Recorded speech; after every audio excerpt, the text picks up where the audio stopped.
Welcome to my series on Thrifty Block Printing. This is June Malikian. I'm going to show you some interesting things you can do with stuff from around the house for free.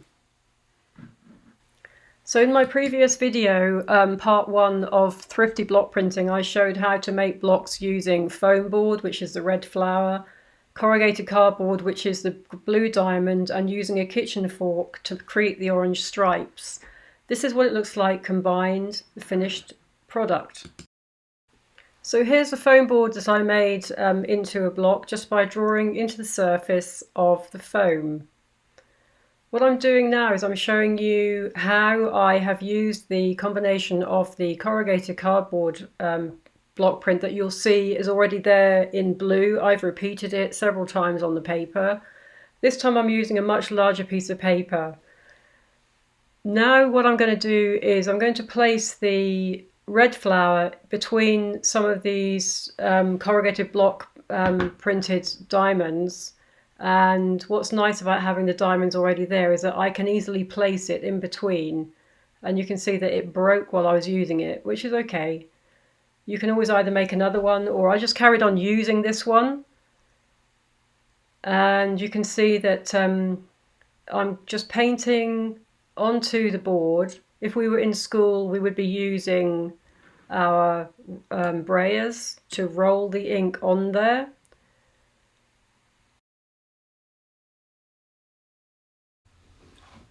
So you can see how when you print out the original corrugated cardboard block, you're left with squares that you can line up the second block with. And I've speeded this up so it's running twice as fast.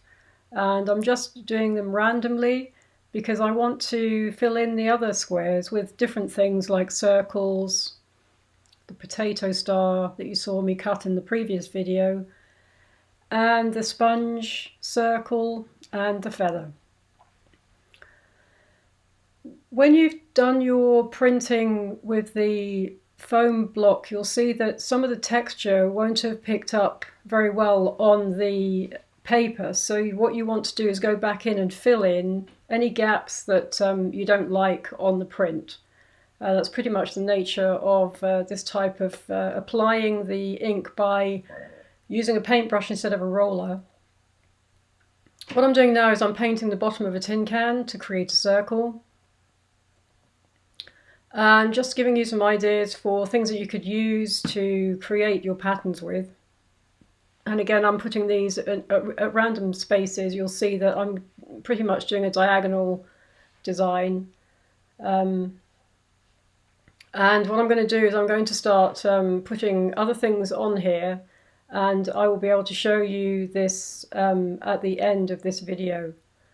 What I'd like to do is show you next what I'm going to do using a plastic fork to create some stripes.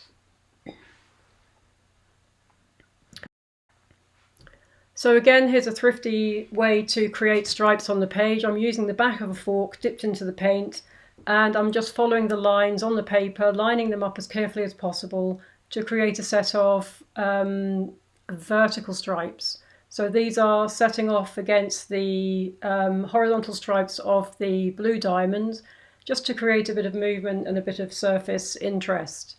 And we've been looking at African textiles, so we've been looking at ways to create printing at home using very little, very thrifty ways of doing this.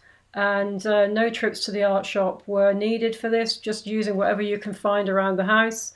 Be creative, be imaginative, and you can see how effective it is. And later on I used the feather, I used the sponge block, and I used the star potato that you saw me cut in the previous video. And in the next clip I'm going to show you what those all look like together.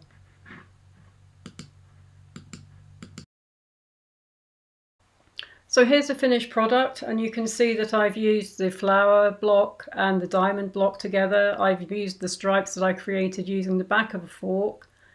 You can see the circle created by the tin can, and the little star that we printed with the potato. What you can also see is that I've used the little circle and the feather, and I filled in the gaps using the back of the fork dipped in black paint to great effect. So thank you so much for watching. You will see that this is piece of paper been decorated with lots of handmade and homemade bits and pieces. And this is thrifty block printing using whatever you can find around the house. I tried to make mine look like a patchwork, so the black lines make it look like stitching. And this could be used for covering a sketchbook or making greetings cards or wrapping a present. So have fun, enjoy it, and be creative. Thanks for watching, guys.